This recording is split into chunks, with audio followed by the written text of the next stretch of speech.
everything you dream of, but never can possess. Oh, everyone is buying.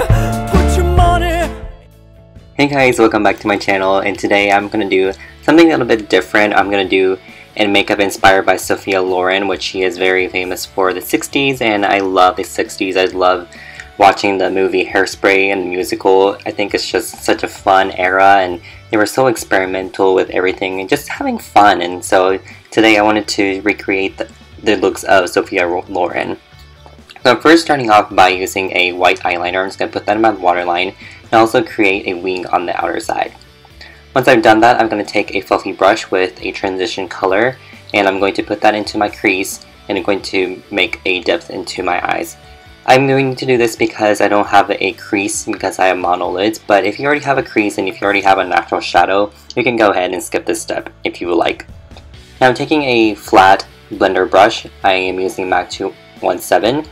I'm going to take a black eyeshadow, and I'm going to put that first back of my hand because black eyeshadows are usually very opaque, and usually it goes too much on your eyes, and once you have too much, then it's hard to erase black eyeshadow. Actually, if you have too much black eyeshadow on your eyes, the only thing you have is to redo everything. So you want to prevent that. So take the excess amount on your back of your hand and start putting it on your eyelids, and just spread it all over your eyelids. And just so that we don't have a harsh end, we're going to use a blender brush to just really smoke the edges out. Now I'm just going to take a smaller brush just to increase the black in the lids because it kind of disappeared while I was blending with a fluffier brush.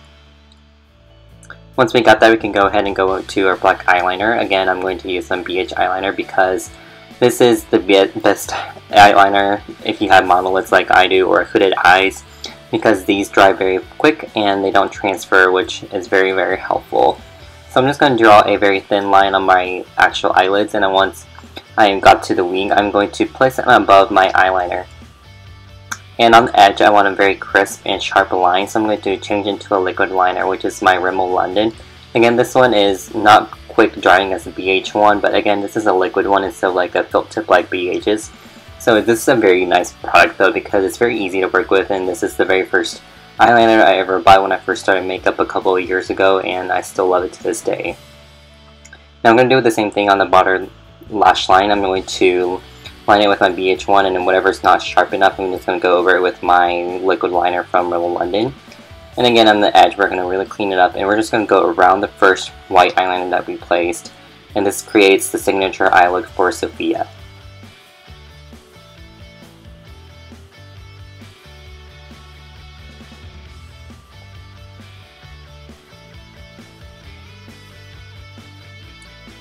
Once we've got that, we're going to go ahead and intensify our crease. So I'm going to take a pencil brush or anything that has a point edge, and I'm going to take our black eyeshadow again, put the excess amount on the back of your hand just so we don't have a blob on our eyes.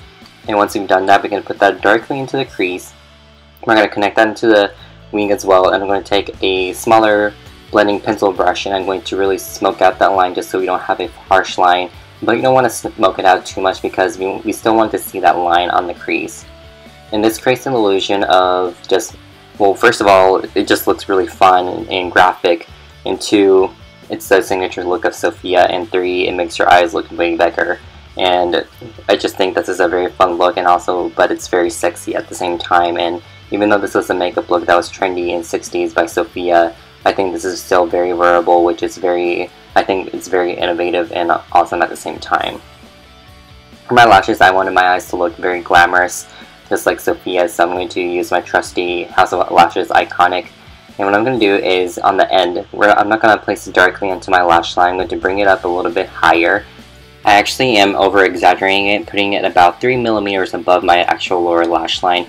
This creates the illusion of bigger eyes, and this is actually what Sofia did, so this is her secret to her makeup look, is to place her false eyelashes above her lash line to make it look bigger. Now we're going to do our face makeup, which is my favorite, so I'm so excited. So I already primed my face using the Omorovicza Queen of Hungary mist and the Badescu Rosewater spray. Now I'm going to go directly into my foundation. Now I'm going to use my favorite foundation, well, one of my top favorites, which is Chanel's Perfection Lumiere foundation with my Chanel foundation brush. And I know these like cost like an arm and a leg, and they're so expensive products, but again, I feel like with makeup, I feel like you pay for the quality. This is my favorite foundation because the after finish gives you a very soft and velvety look. And I will say that this does look like you have foundation on, but the thing is that the finish is very beautiful, so it makes your skin look soft and just angel-like, which is why it's very kind of romantic and story-like-ish to say that, but I just like how the skin looks after it. It just looks very soft and very nice for girly looks. And for my concealers, and I'm going to use my favorite, this is my Rimmel London's Waking Up Concealer. I love this because it has an orange undertone, so it's going to color correct, which is like the new trend in makeup world apparently these days, and it's going to cancel out the blues and the purples on your eyes. So I'm just going to put that anywhere I want a little boost of highlight and conceal my dark circles. And this is a drugstore product, and it just blends out very beautifully and does the job, so I just love this concealer.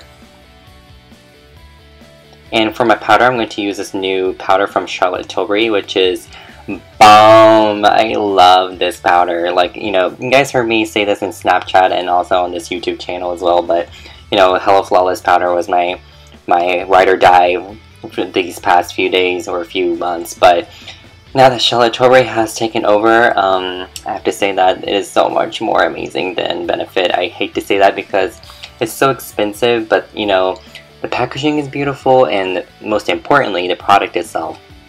The skin looks absolutely natural. It does not look like you have cake face, even though it's a powder, and it has a light coverage, but it gives your skin a super soft look. It hides your pores, seals in makeup, and I think I'm less oily with the powder as well, so it has become my top favorite powder ever, hands down.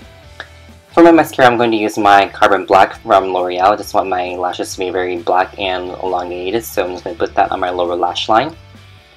For my bronzer / contour, I'm going to use Hoola from Benefit. I'm just going to put that on my crown brush, and which is the softest. I mentioned this in my Snapchat as well. It's a must-have brush. And I'm just going to use the 3 method. I'm just going to put that on my cheeks, temples, and my jawline. Just creating that 3 shape to make a really slender face. And I'm going to put that also on my nose. And I'm going to show you that this side of my face is much slimmer than the other side. Can you guys tell? And for my blush, I'm going to use my L'Oreal one. And using a fluffy brush, I'm just going to put that on my cheeks, and these are surprisingly very, very pigmented, so I had to one dab, or I mean maybe it was like 2-3 dabs, but it was a very small product, and that was enough for both cheeks. So this is a very nice product, and it blended out beautifully too. For my highlight, since Sofia did not use a powder highlight, I don't think it really didn't exist back then. So what she did was she used a lipstick for a blush as well, because it gave sheen to her cheeks as well, not just giving it color, but it also had the sheen from the lipstick. So I decided to use a liquid highlighter since I didn't want to use a lipstick for my blush on my cheeks because it's a little bit too oily for me. It's kind of too slippery. So using a powder blush, and I'm going to use a liquid highlighter on top just so it creates the illusion that I used a lipstick like Sofia did on her cheeks. For my inner corner, it was a little bit dark, so I wanted to bring a little bit more light, so I'm going to my trusty Ofra highlighter, and I'm going to put that in my inner corner to brighten things a little bit. But this is your choice, and it depends just on your eye shape, and my eyes could use a little bit of pickup. So for my lips, we're going to do something very natural because that's what Sofia did, and back then people did not overline her lips. So we're going to stick to our normal lips. I mean, I have pretty big lips myself anyways. Well, I think I do, because usually I don't really like the size of my lips as a guy, so I usually try to slim it down with powder or concealer. I just don't tell people. And anyways, I'm going to use a natural lip color from NYX as well. This is a lip cream, which is very soft and very comfortable and nice on your lips. And basically, this is the whole entire look, and I hope you guys enjoyed. Cause darling, I'm a nightmare dressed like a daydream. So it's gonna be forever, or it's gonna go down in flames. With the pain, got a long list of ex-lovers. They'll tell you I'm insane, cause I love the players. And boys only want love if it's torture. Don't say I didn't warn ya.